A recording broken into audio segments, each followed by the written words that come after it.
All right, everybody, welcome to another recap chat about 90 Day Fiance. This one's 90 Day Fiance before the 90 days. 90 Day Fiance is a reality show that follows couples, one from the US, one from another country.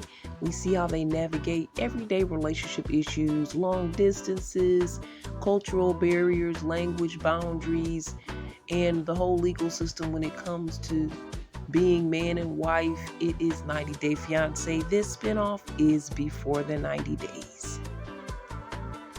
Now let's start out with Faith and Lauren. We start out with them, and Lauren's like, "Hey Faith, why don't you give me a DIY tattoo?" Now when I hear the words DIY, tattoo shouldn't be following that. That just doesn't go together. Can you say infection? Resourceful yet a bit risky. He knows how to do it. I'm not sure if he looked on YouTube, but he had a couple other people do a tattoo for him. So he was like, "Faith, since you care about me, we care about each other, and these other two people cared about me, then it's your turn to give me this tattoo." And like any person, Faith was kind of nervous about this, a little bit weirded out. It's like, I don't think I'm qualified to give you a tattoo. I'm not a tattoo artist. So there's kisses involved, and then there's the crappy tattoo that follows. Sorry, Faith. Faith, I think, does makeup, but I mean, when you're trying to carve something into someone's arm and blood's coming out, it's kind of a different thing altogether. So they bond over these kisses and this crappy tattoo, and Lauren decides, "Hey, I want to go to a magic shop so I can pop the question to Faith in some crazy type of way." Not as if he hasn't been crazy enough so far in this relationship. But he's really serious about popping the question. He goes to the magic shop. They show him some of the tricks that they have. So they have a picnic. I'm not sure what kind of place this was. It was a huge looking park. It wasn't really a lot of people there. I guess maybe it was on a national scale, but it was a beautiful scenery. They had wine, some type of grapes, and so he takes out his little magic, whatever that was. I won't say magic bag, but the one where you pull the string and the string keeps going and going. I don't know why he didn't just let Faith pull the string. So he pulled the string, and at the end, the string wasn't that long. So I'm like, that wasn't much anticipation. You couldn't afford a longer string. It's just a string. But he pulled it out himself, and the ring was at the bottom. And she's like, "Is this a trick?" And he's like, "No, this is real." You gotta say yes. And it took a little minute, but Faith was happy and was like, "Yes." And I was like, "What? Are you insane? Why did you do this?" I'm like, maybe Faith was just so happy. This is her first boyfriend and her first engagement. She's like, "Hey, the fact that somebody proposed to me, I said yes. At least I can say that I've been engaged before. Even if it doesn't work out, at least I can say I'm engaged." That's the only reason why I would see anyone accepting his proposal. I said drunk maybe, because after they kissed, they had a little bit more of a passionate kiss after this engagement moment. And then Faith was like, "More wine, please." And I was like, maybe Faith is just drunk and made the wrong decision because she had too much wine. I don't know. Then they start talking about how are things going to go because they are both LGBTQ. Two bottoms, and for those that know what I mean in the bedroom, I can't get too descriptive. This is YouTube, etc., and I kind of don't want to get too descriptive anyway verbally, but I did kind of want to break it down a little bit more. But basically he's like, "Well, I'm versatile. I don't have to do bottom. I can do top, and it depends on how I feel about the person, if I really care about the person, and how my body will react according to that." So there's hope for them in the bedroom, and Faith and Lauren seem to be happy about this scenario at this time. Looks like another marriage is on the way. I was surprised, and I was like, no, but Faith wants to do this. All right. Now let's go to Matilda and Niles. Um, there's Broke and there's Ghana Broke. Now he's worst. He's more than just Ghana Broke, even at that, because he doesn't even have enough money to pay for the rest of his wedding. Because we know the money values in Ghana are less than the money values in America. So that is true. Ghana Broke is worse than America Broke, but he's even worse than both of those Brokes. Because of his situation, he does, tell Mr. Ark that he's in a situation. He did lose his job, so I can understand why he's that level of broke. But to make such a huge commitment, I know he wanted to see her and put on the best impression, but it's just too much information that wasn't given. But they're both willing to go through with the wedding as long as Mr. Ark can help them foot the bill. So I just noticed that Mr. Ark has a false hand, and I was like, wow, I didn't realize that. And it just made me think of Carl Weathers' character in Happy Gilmore, who had a false hand. And I'm not trying to be funny, but I really bonded with that character on Happy Gilmore, guys. And the same with Mr. Ark. He's a pretty awesome guy, especially as this thing ends up, because at first, like, Mr. Ark was giving him a really hard time. He was saying, hey, don't approach me this way, put your bag down, put your arms behind your back. He was like really trying to tell him even how to move back and forth. And like, wow, Mr. Ark, you're being really specific, but I kind of think I understand where he was going with it. And he basically confessed again that he lost his job, and he's like, well, Niles, are you able to take care of this woman? Are you able to go back to America, send money back for her? Are you able to have a family with her? Can you do this? Can you handle the truth, basically?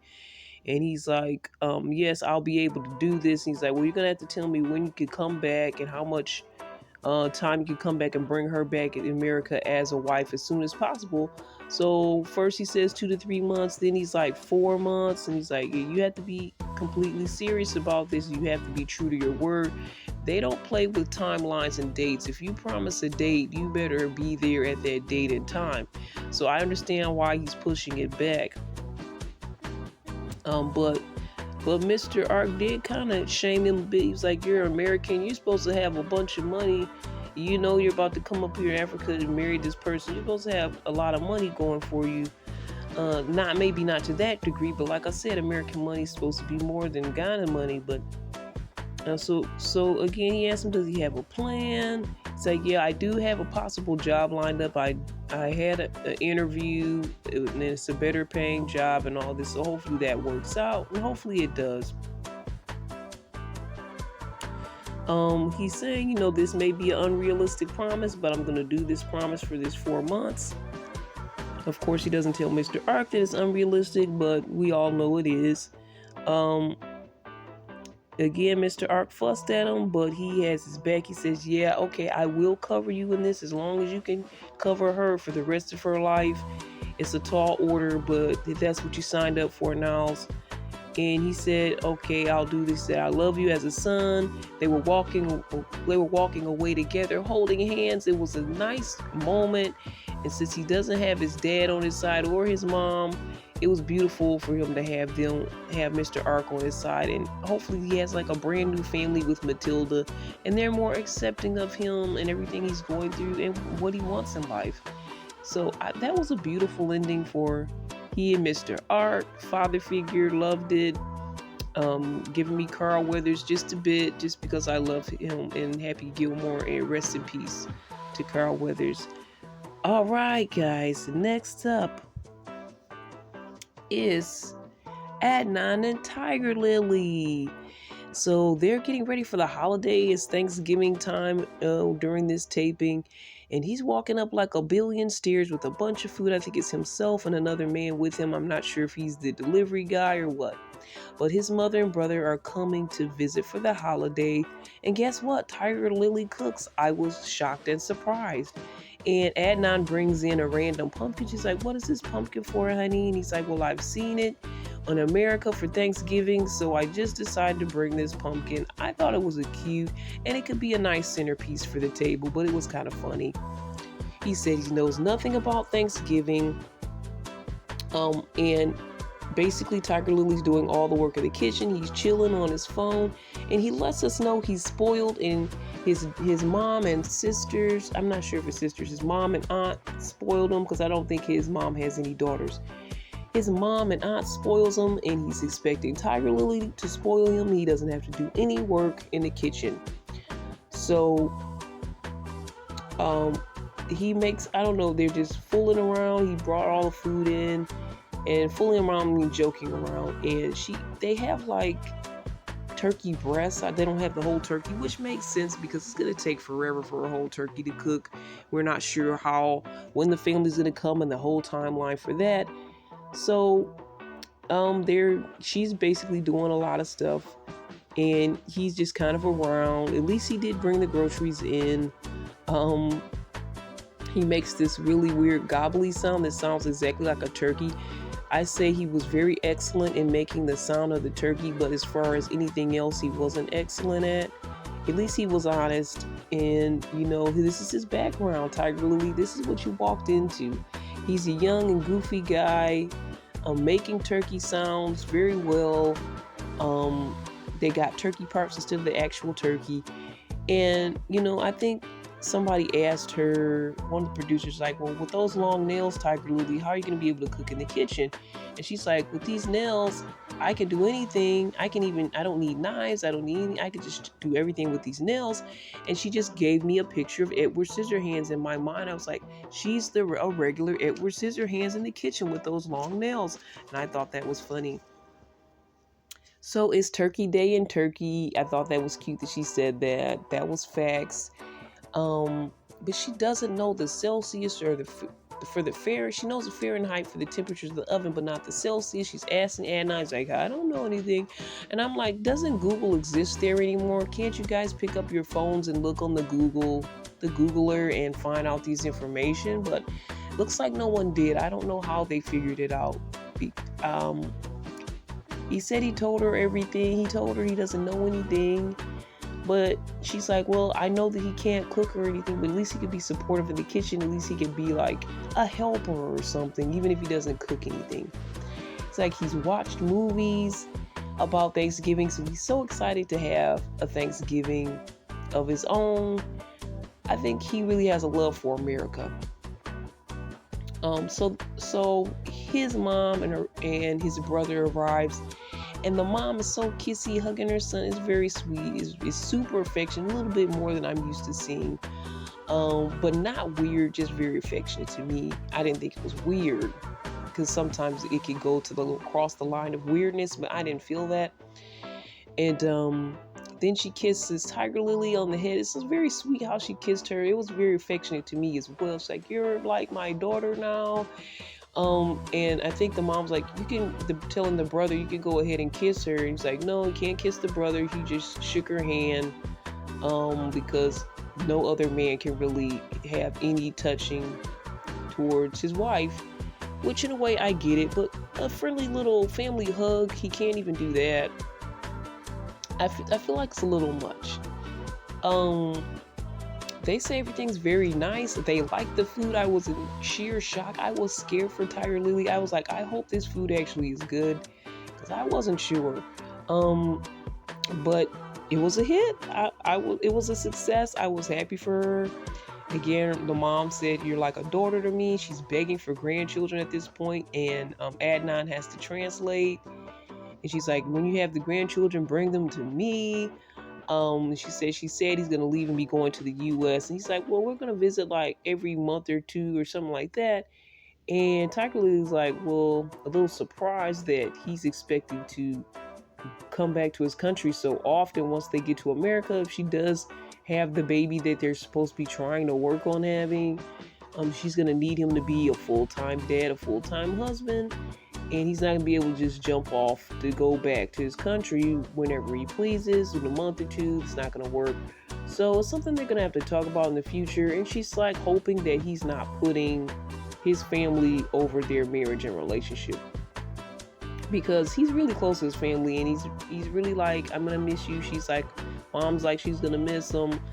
So I don't know how that's gonna go, but he definitely seems like he has a heart for America on some level, especially the way that he really wanted to do this Thanksgiving and the whole family a little bit. Like, even though his mom, I believe, is wearing a hijab, and I know I'm saying it right, there's part of her hair is still showing. She's still wearing makeup. I'm not sure what her background is. I'm not sure if she's even married any longer. I don't know if that has anything to do with her look. I do see she's a little bit more progressive from what I've seen, but I've seen different levels of women. I've seen some of the women just completely covered where you can only see their eyes. I've seen just completely covered where you can't see their hair. As far as the makeup, I've seen some have makeup and some don't. I'm not sure if makeup must be okay. I'm not really sure about that part. Uh, but I just think it's a little interesting. I feel like they're a little bit more progressive, but I'm not sure how far things are gonna go because again, I don't think Tiger Lily even is doing the full Muslim lifestyle with what she's wearing. He's still kind of holding off on her a little bit. So we'll see about all of that information, I guess, coming up. All right, Vea and Sunny, they're walking out in the streets, I believe, is that South Africa? There's a clothing sale. They're selling all these clothes that are laying on the ground. Of course, there's like a bag or something under it or tarp or something.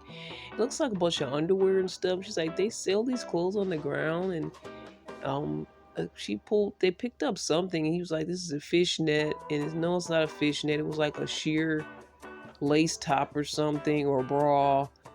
And so now Rory's gone. Everybody's the two of them are like, things are gonna be better. They go to the shop to get her outfit to impress his dad, and he shakes the hand of the shopkeep guy, and it looks like the shopkeep guy wiped his hand right after. I don't know if Sonny's hand was sweaty or what. I thought it was kind of weird. He shook his hand and he wiped his hand off like right after. Like, okay, that was weird. So again, they're getting close so she can hide all her tattoos and her whole body itself, and so she can meet the dad. And she's like, I was traumatized by these covering clothes because I was raised in a foster home. I believe she was either foster or adopted in a home, and I'm not sure if what their religious background was, but they had to wear completely covered up clothes. I think they had to wear bonnets or headscarves all the time, so it was very similar. And she's like, I don't really want to go back to that lifestyle. He's like, well, he's like kind of feeling sorry for her, but thanking her for wearing the clothes. And it's like when she puts the clothes on, like she's proving her love to him, and he's so excited about it. And I've seen that before with some of the other couples where the man was Muslim, and it's like means so much for you to wear these clothes and cover yourself.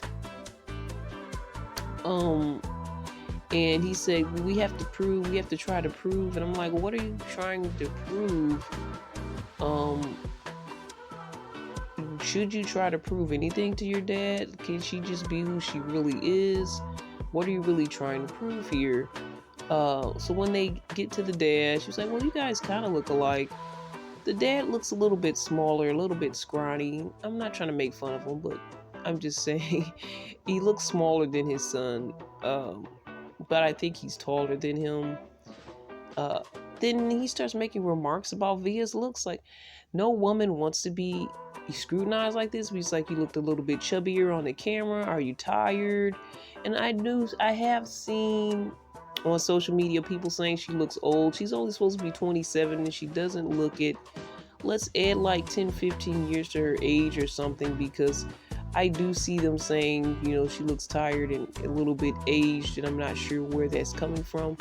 But I see it as true, but she feels attacked, and I totally get it. It's not fair for him to come out to her like that.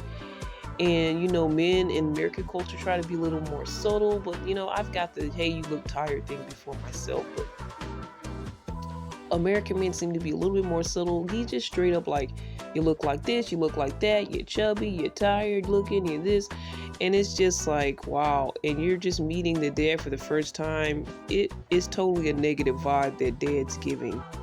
So for the dad, it's like a total put down session. He's not really getting to know her. He's scrutinizing her looks and her tattoos, and that's all that he cares about. He's not trying to know her personality or who she is at all. He's like, don't like the tattoos, and she's like, Sonny likes them, and Sonny's just sitting there looking crazy, not saying a doggone word.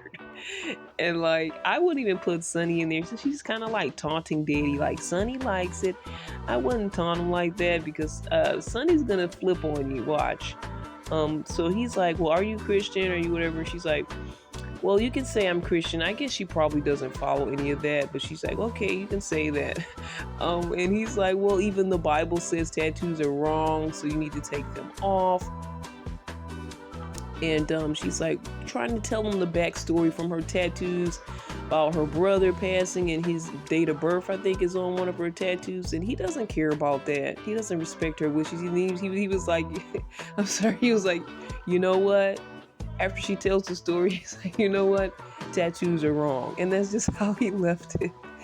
And he was like, you don't have to do it right now, but in a few months, get rid of these tattoos. I don't mean to laugh it up like this, but it's just so mean. He's just giving mean dad right now. And he's like, he's a Muslim. Excuse me, he's a Muslim, so you're gonna have to be one too. He's like, no, I'm not just gonna be a Muslim. And he's like, well, you must follow the head of who's the head of the house. And she's like, right now we're just trying to figure things out. She's like, Sonny, what do you think? Sonny's quiet. Sonny's not, again, saying a doggone word, right? And then he was like, well, you wanted to meet my father. And she was like, don't be mean. Don't be mean to me. She's like, I had to get out of here. So she's like, excuse me. He has to move so she can get out. So she storms out. Sonny's not being supportive. He's apologizes to his dad. He's like, I'm sorry, Dad. You had to go through all this. He's like, it's fine, whatever. Goodbye. He's like one of those dads. He finally goes to check on her. And he didn't stand up for her. They're arguing, and he's like fussing at her for not putting on the show that he wanted her to put on, and trying to be a fake person. It's crazy.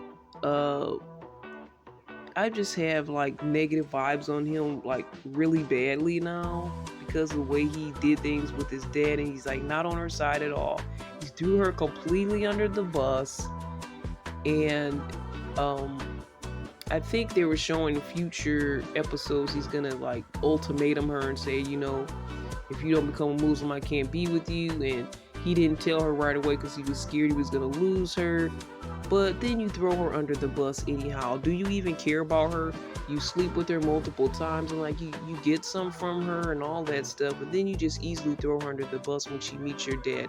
That's why like you shouldn't be giving people some so in the beginning. Like because of my faith, it's like after marriage is what I believe anyway. But generally I'll say for anyone, don't just do that so quickly. I mean, I know you guys have been online together for so long, and when you meet each other at first, you really want to, and at first she was trying to take it slow, and I was glad she was doing that. But then after they kept fighting and stuff, she felt like she had something to prove, so to speak, I think. So then they slept together multiple times that first time. Who knows how many more times they did after that. And now that you meet his dad, he's treating you like you're nothing to him, because he doesn't approve. So I think Sonny is playing games. He's playing games even on his religion, because as far as I know, he's not supposed to be doing that. He's playing games on this woman, playing with her head, playing with her heart. Like, seriously, dude. Sonny is the new guy that I'm hating right now, because everybody loves to hate Lauren, and I totally get that. I'm still not on Lauren's side here. Also, Brian is horrible to me. But Sunny, I think you're gonna take top lead on here, and I'm a little surprised that you are the guy that you are. All right, Magda and Joe. She's working in the house, doing the laundry, picking up the clothes. She's like, "Oh, you're not gonna help me?" And he's asking her, "Well, are you still mad about our fight the other day?" Because he was accusing her of moving too fast with her ex and all of this, and jumping into relationships. Um, and they start talking about the sex issue, and she's like, "Oh, are you confused about proposing to me because I'm not having sex with you?" He's like, "Well, no, I'm not trying to pressure you or anything, but I'm just don't want to jump in too fast." And she's like, "Well, true." And then he's like, "I don't want to pressure you on your side of trying to be intimate with you if you don't want to do that right away. But I don't want to be pressured into rushing into marriage either." So they're both feeling some pressure on both sides, but they're both saying we're not trying to pressure each other. Okay, I guess that sounds good. She says, "I just want you to want me, and I just want you to want this marriage. I don't want, um, I don't want to try to pressure you into doing that or whatnot." And he does have his concerns about moving too fast, but he's like, let's not argue and enjoy our time together while I'm here. Um, and she's concerned that they can't do this long distance thing for too long because again, sex is going to become an issue. And there are people that I know and I've heard that, and the Bible says it's better to marry than to burn with passion. Is to get married quickly so you guys can be together. And sex isn't a good reason to just get married right away. But being in that long distance scenario, there's going to be temptations coming his way. He's already slept with someone during the early part of their online relationship where he claims that they weren't exclusive. So he's like, it was okay, but she was like, it's not. So I understand her issue about the long distance part, and she doesn't really want to do long distance for too long because she basically doesn't think he can handle it. He's going to tip out on her or something. And she's probably right. Seeing his personality, but even men in general, we'd like to think higher of them, but there's temptations out there. But when they were like, "Don't argue, let's enjoy our time together while I'm here, let's not argue," that's not realistic, guys. If you guys really want to get to the next level of this relationship and you want to do it in a fast pace, you're going to have to do stuff in real time. You're going to have to hash this out. If you play house and play nice for the rest of the trip, you're still going to have a bunch of issues you didn't deal with, and it's better to deal with them face to face. Then you can enjoy the rest of your time. But they go to the beach.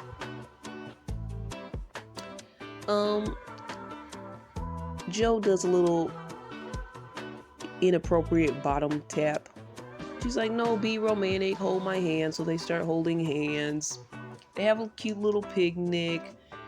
Strawberries, cotton candy, champagne. In the champagne, I was like, okay, that's different. I don't drink, but is that good, guys? For those of you that drink, let me know. Is strawberry and cotton candy in the champagne, is that a good thing? Does it taste good? I don't know.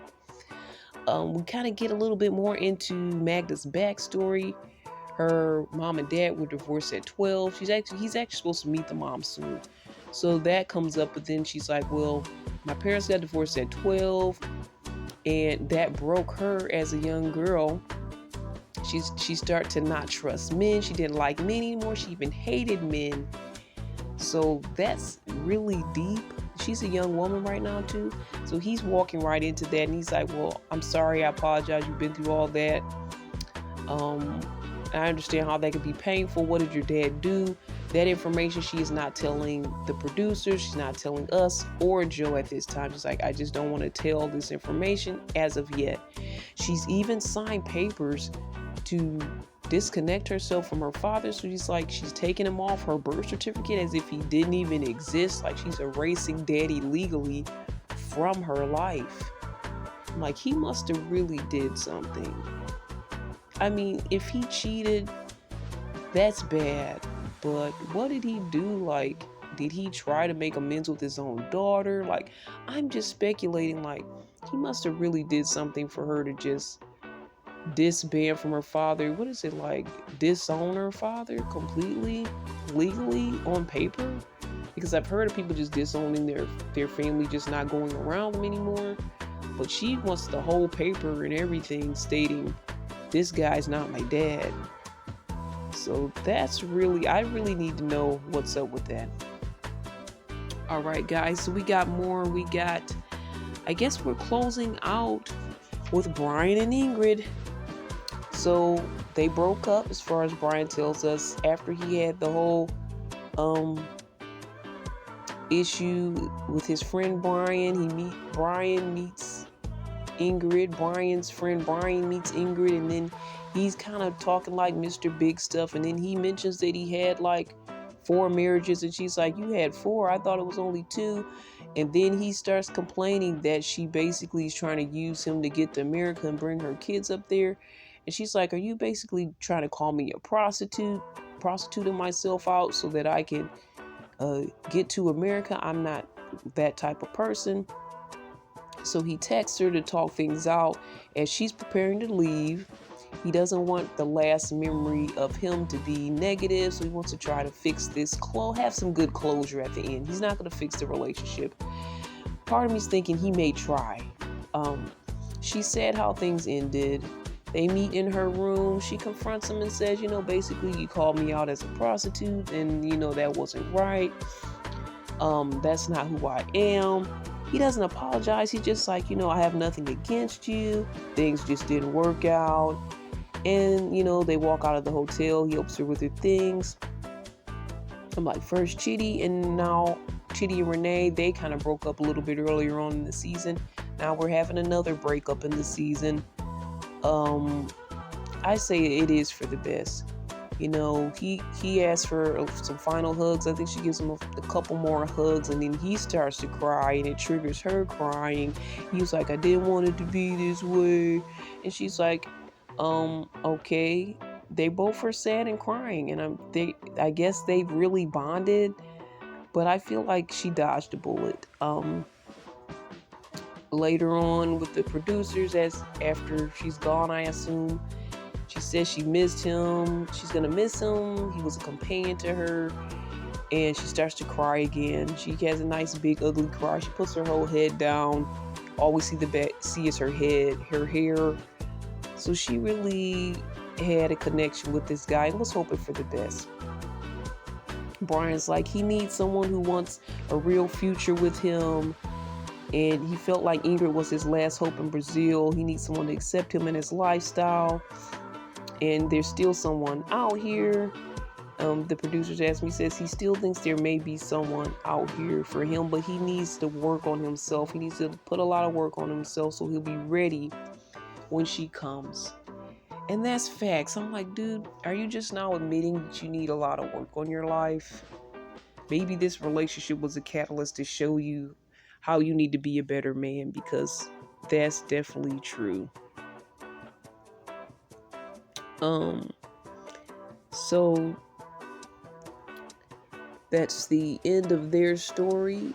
I'm thinking, if Brian tried to get back with me, I would be like, no way. I understand her sadness because she put a lot in there emotionally. He was taking her an emotional roller coaster, but I would never in a million years, I'm sorry, be back with that person. He's very manipulative. He doesn't disclose all the information he needs to disclose. And I think I may have mentioned I was talking to someone, and it was kind of a catfish scenario where they did not disclose that they had a disability. She knew all about the disability, but it was personal things in his personal life, his background, the fact he was a drug dealer, all these things he didn't disclose. And so that, you're starting off bad in the beginning if you're not being honest with the person, and if you're not letting it all out of what is going on with you, who you are. If you're certain things you're ashamed of, you don't want to talk about, then you don't need to be in a relationship. You need to be in a relationship with you, and you need to get all that stuff out in the open with you and yourself and figure you out, just like Brian said he's gonna do now. And I hope he works on himself and becomes a better man. I really do. It took a lot for him to learn that lesson, but I hope it's real.